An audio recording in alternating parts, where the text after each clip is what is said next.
કમાણીમાંથી બચતનું મહત્વ. એક હૃદયસ્પર્શી ગુજરાતી સ્ટોરી. એક નાનકડા ગામમાં રોશનભાઈ નામનો માણસ રહેતો હતો. તે દરરોજ ખૂબ મહેનત કરીને કમાણી કરતો હતો, પરંતુ મહિનાના અંતે તેના હાથમાં ક્યારેય પૈસા બચતા નહોતા. જેમ કમાણી આવતી તેમ ખર્ચ થઈ જતો, કેમ કે રોશનભાઈને નવા કપડાનો શોખ, બહારનું ખાવાનો શોખ અને દેખાડો કરવાનો શોખ ને બિનજરૂરી વસ્તુઓ વારંવાર લીધા કરતો હતો. તે હંમેશા કહેતો, જીવન એક જ વાર મળ્યું છે, તો બચત શા માટે કરવી?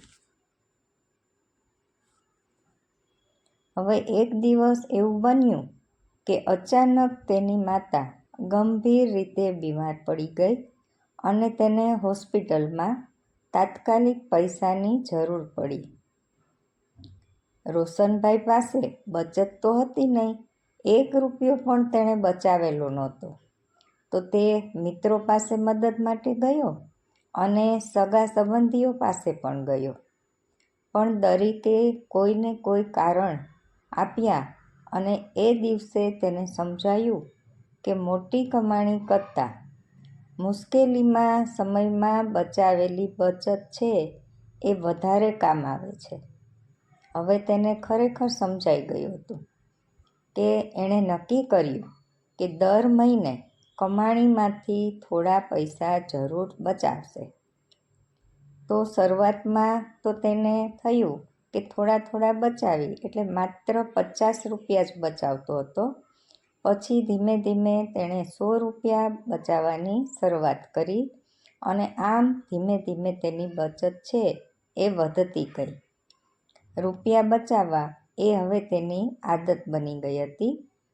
થોડા વર્ષો પછી એણે જોયું કે એ જ બચત ઘણી બધી થઈ ગઈ હતી, તો તેણે તે બચતમાંથી નાનકડું ઘર પણ લઈ લીધું અને તે રૂપિયામાંથી બાળકોને સારો અભ્યાસ પણ તેમણે કરાવ્યો અને જીવનમાં આત્મવિશ્વાસ પણ તેણે મેળવ્યો.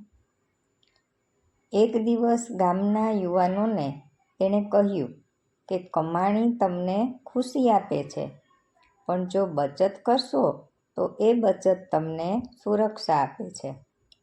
તો સ્ટોરીનો સંદેશ: કમાણી મહત્વની છે, પણ સાથે સાથે બચત વગરની કમાણી અધૂરી છે.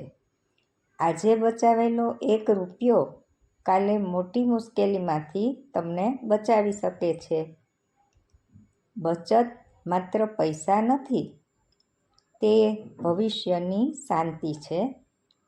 તો તમે પણ દર મહિને થોડા રૂપિયાની બચત કરજો હો. ચાલો, સ્ટોરી ગમી હોય તો ખૂબ ખૂબ આભાર.